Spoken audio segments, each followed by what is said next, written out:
이 진단 하나에 몇 억의 보험금이 분쟁이 왔다 갔다.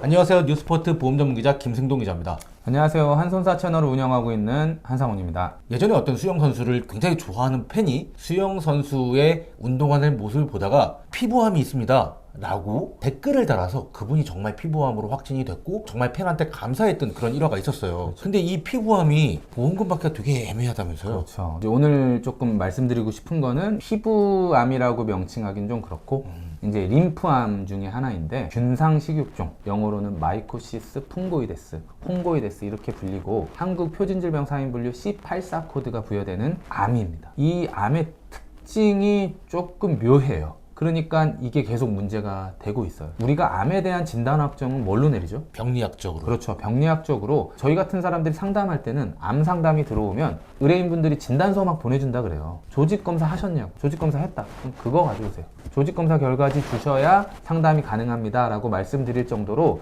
암보험금 분쟁에 있어서는 조직검사 결과값이 가장 중요하거든요. 약관에는 해부병리 또는 임상병리 전문의사가 그 종양에 대한 조직을 현미경적으로 봤을 때 결과값을 가지고 종양을 분류하겠다. 병리과 선생님 기준으로 진단 내리겠다. 이렇게 되어 있어요. 다시 이제 원점으로 돌아와서 균상식육종 같은 경우에는 피부의 병변이 나오는 림프암이에요. 네. 피부암이 아니라 림프암이거든요. T세포라는 림프구에서 유래된 세포 증식이 피부에 나타나는 것일 뿐이에요. 그러면 피부과에서 진료보고 균상식육종이니까 첫 번째로 문제될 수 있는 게 피부과 선생님들이 이거 암은 암이야. 어떤 코드를 낼까요? 아까 말씀드린 것처럼 피부암 코드를 낼 수가 있겠죠. C44 코드가 나가요. 피부암은 C44 코드. 그렇죠. 네. C44 코드가 나가면 모든 보험의 피부암은 소외감으로 잡혀 있죠. 네. 그러니까 그 유사암 진단비만 받고 종결되는 케이스가 한 케이스가 있는 거고요. 예.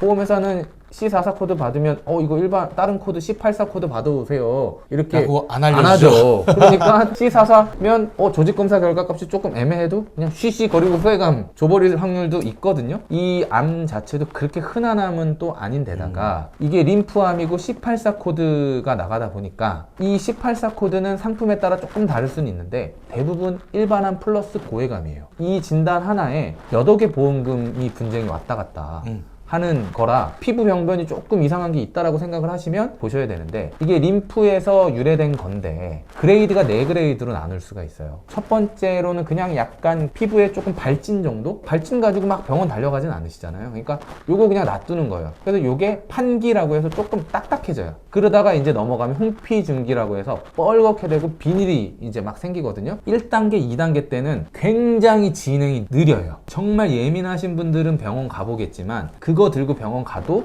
피부과 선생님이 이거 조직검사 해봅시다 라고 하지 않아요. 그냥 연고 처방해주고. 그냥 연고 처방해주고 습진이랑 분간하기가 조금 어렵거든요. 처음에는. 사실 습진은 습한 곳에 생기잖아요. 네. 근데 얼굴에도 생기고 어디에 생겨요. 그쵸. 뭐 그 사람이 어떤 일 하는 사람인지 모르니까 이제 의사는 그냥 건강관찰 하자고 하지 돈 들어가는 조직검사 해봅시다. 네, 바로 그렇게 할 수는 없죠. 그리고 얼굴에 병변이 있는 거 조직검사 하면 피나고 뭐하고 환자 그럴 수 있으니까 그러니까 좀 지켜봅시다 이렇게 얘기를 하거든요. 세 번째 이제 홍피증기로 넘어가게 되면 빨갛게 되니까 미간상 안 좋아요. 피부에 병변이 나오니까 환자는 자기 눈으로 병변을 그죠. 볼 수가 있잖아요. 바로 병원을 가요. 3단계 때 증식을 3개월 동안 막 하다가 이게 4단계 넘어가면서 또 이렇게 수그러들어요. 재밌네. 재밌어요 이게 암이. 이게 둔한 사람은 4단계까지 그냥 넘어가는 거예요. 근데 대부분의 사람들이 자기 몸을 그렇게 방치하진 않으니까 3단계에서 병원을 가서 조직을 검사하면 확진으로 나오지 않는 확률이 거의 99%죠. 3단계 때는 암 확진으로 나오지 않을 확률이 굉장히 높다. 그렇죠. 우리가 방광암이 표재성 방광암이 문제가 되잖아요. 네네. 치민성 방광암은 문제가 안 되고 아이러니하게도 방광암 환자는 다 표재성? 예. 네. 이것도 균상식육종 환자들도 다 홍피증기 때 그 3단계에 해당되시는 분들이 거의 90% 이상이다. 4단계 넘어가서 이 사람 완전히 균상식육종으로 병리학적으로 확진됐어 하시는 분들은 저는 이때까지 못 봤어요. 피부가 그 정도로 막 급속도로 번지니까 병원을 안 갈래 안 갈 수가 없어요. 되게 빨리 번지나 보죠? 그렇죠. 급속도로 번져요. 얼굴이나 머리, 두피나 목이나 손, 발 이런 데 노출되는 부위에는 더 빨리 그게 된다라고는 해요. 3단계에 가시면 100분이면 100분 다 조직검사 결과가 어떻게 나오냐면 마이코시스 풍고이데스가 의심된다 라고만 이제 나오는 거예요. 그 조직검사 결과값을 소비자분들이 해석하시기가 많이 어려우니까 그렇죠. 의사는 고민을 하죠. 병리학적으로 의심인데 암이 의심된다고 하는 거를 암 치료를 안 할 의사가 어디 있습니까? 근데 이건 또 웃긴 게 암 치료라고 하면 우리가 막 항암 치료를 하고 방사선 치료를 한다고 생각하시는데 이 마이코시스 푼고이데스는 광선 치료하고 연고 바르고 약 먹는 게 다예요. 일반 피부과 치료랑 받을 게 없어요. 보험회사 입장에서는 생명의 위험도 많이 없는 것 같은데 이걸 고액의 보험금을 줘야 돼? 그러니까 이제 첫 번째 딴지를 거는 건데 의사 입장에서는 이게 암 치료란 말이죠. 광선 그쵸. 치료나 약을. 그러면 이 사람한테 암 진단을 하죠. 네. 그래야 이 사람이 중증 특례도 처리가 되고 병원비도 감면받을 수가 있으니까 C84 코드를 최종 진단으로 넣어요. 그러면 소비자가 C84 코드 받고 그럼 나 암보험금 받을 수 있겠네 이 생각하고 청구를 하게 됐죠. 네. 그럼 이제 보험회사에서 조사 나와서 의료자문 가야 된다. 이제 이런 얘기를 하는 거죠. 그럼 왜 의료자문을 가요? 이거 병리학적 확진이 아니다. 라고 예. 나오는 거예요.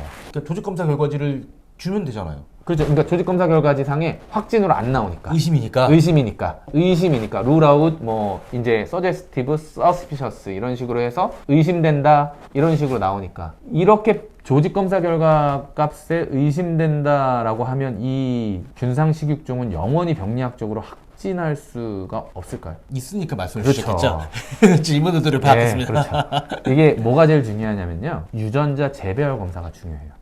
아우 또 어려운 말이 나왔네요. 유전자를 검사하는 거고 비용이 또 소요가 되고 이 검사는요 대학병원급에서 하는데요 지방에선 못해서 서울로 올려보내는 경우도 있어요. 이 검사 결과 값에서 균상식육종에 부합하는 유전자 결과 값이 나오면 돈을 받을 수가 보험금을 있는 받을 수가 거죠. 있다. 그렇죠. 말씀이시죠? 왜냐하면 유전자 검사도 병리학적인 검사니까. 근데 임상의사가 처방을 해야 검사를 하죠. 저 검사하고 싶어요 한다고 의사가 필요 없는 걸 왜 검사해줘요? 안 하잖아요. 피부과에서 예민하신 분들은 교수님 중에 탐구 영역이 있으신 분들은 난 이 사람 확진하고야 말 거야 하는 분들은 처방을 내려요. 내려서 나오면 그 사람은 이득이 되겠죠. 그렇죠. 근데 만약에 안 나오면요. 병리학적으로 이 사람 확진이 아닌 아니야, 거예요. 예. 그러면 보험회사에 주장할 수 있는 거리가 없겠죠. 없죠. 유전자 재배열 검사는 양날의 겁니다. 검이다. 그러니까 만약에 유전자 재배열 검사를 했는데 C코드 암이 아니다라고 나오면 나오면 환자 주장할 거. 그러니까 가입자 입장에서는 비용만 들어가고 돈도 보험금도 못 받고 뭐 자기 손으로 자기를 그냥 면책한 거예요. 왜냐하면 물어보거든요.